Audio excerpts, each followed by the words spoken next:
perlu kami sampaikan beberapa hal terkait dengan kesiapan angkutan Natal dan Tahun Baru.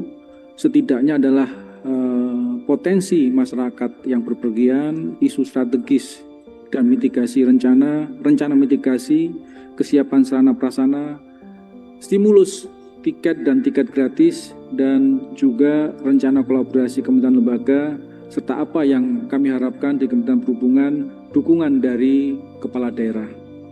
Yang pertama terkait dengan langkah-langkah awal persiapan perencanaan angkutan Natal dan Tahun Baru. Jadi kami laporkan bahwa untuk antisipasi mobilitas masyarakat yang akan melakukan perjalanan pada masa libur Natal dan Tahun Baru, Kementerian Perhubungan telah melaksanakan survei untuk mengukur persepsi masyarakat yang akan melakukan perjalanan pada masa Nataru. Ini bekerjasama dengan BPS, Kementerian Kominfo, kemudian akademisi dan praktisi, termasuk dengan tim Pokja.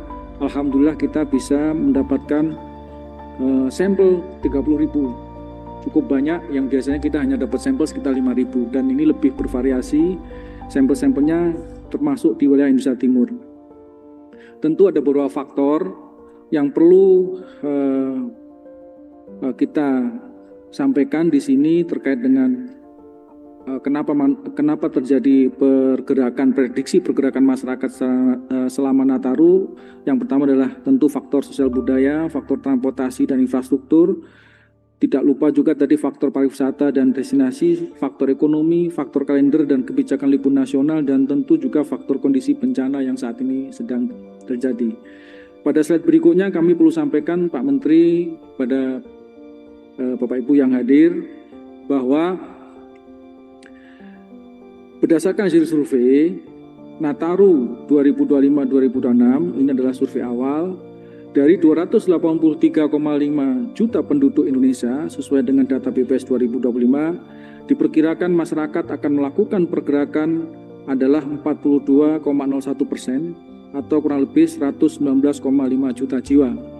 Ini meningkat sebesar 2,71% dari hasil survei pergerakan Nataru 2024-2025. Jadi hasil survei ini yang berencana pergi 42,01%, yang belum ataupun tidak berencana melakukan perjalanan keluar kota adalah sebanyak 57,99%.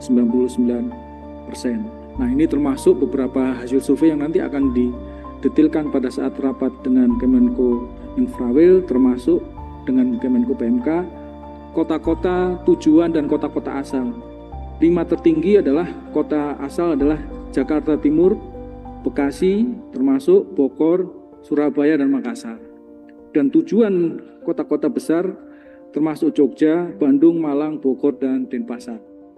Pada slide berikutnya kami perlu sampaikan Pak Menteri, para hadirin yang berbahagia, mengacu kepada timeline untuk penyelenggaraan pemantauan Natal Tahun Baru 2025-2026. Nah, ini untuk Kementerian Perhubungan, posko akan dimulai tanggal 18 Desember 2025 dan berakhir pada rata-rata di 5 Januari 2026, kecuali untuk perhubungan udara lebih awal, dan laut, karena ini perjalanan kapal juga umumnya melebihi hari atau lebih panjang di 8 Januari 2026. Nah, dari timeline ini, dari prediksi survei yang dilakukan, maka akan terjadi lonjakan puncak arus pergi itu di tanggal 24 Desember 2025. Dan hasil survei juga mengatakan masyarakat sekarang cenderung berpergian di pagi hari, tidak di malam hari.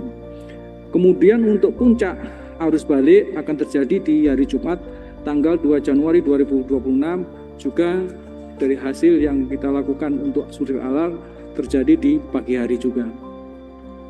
Slide berikutnya terkait dengan isu strategis. Jadi kami perlu sampaikan Pak Menteri dan juga Bapak Ibu yang hadir, lonjakan penumpang tersebut tentu mengakibatkan kemacetan, termasuk adanya pasar tumpah, penumpukan pada simpul transportasi, isu keselamatan, serta antisipasi perubahan cuaca pada masa angkutan Natal Tahun Baru 2025-2026. Jadi dari masing-masing moda, masing-masing subsektor, darat, laut, udara maupun kereta api, ini menyiapkan beberapa rencana mitigasi. Di slide berikutnya kami juga menyiapkan stimulus angkutan Natal dan Tahun Baru. Ini ada 2. Yang pertama adalah memang betul-betul mudik gratis. Ini dipersiapkan oleh perhubungan darat, kereta api, perhubungan laut pada beberapa rute tertentu dan jumlah sarana yang disiapkan dengan target penumpang. Nah, ini kami butuh dukungan dari pemerintah daerah untuk mensosialisasikan ini kepada masyarakat yang ada di daerahnya. Kemudian di slide berikutnya kami juga sampaikan terkait dengan stimulus ekonomi Nataru. Ini berbeda dengan tiket gratis.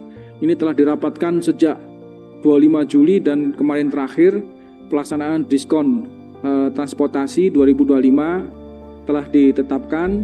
Di halaman berikutnya kita dapat melihat bahwa ada beberapa stimulus, rata-rata tiket untuk angkutan kereta api pada halaman berikutnya, Pelni, kemudian penyeberangan ASDP dengan total diskon ditargetkan 2.142.521 penumpang dan 491.776 kendaraan dengan anggaran 177 miliar.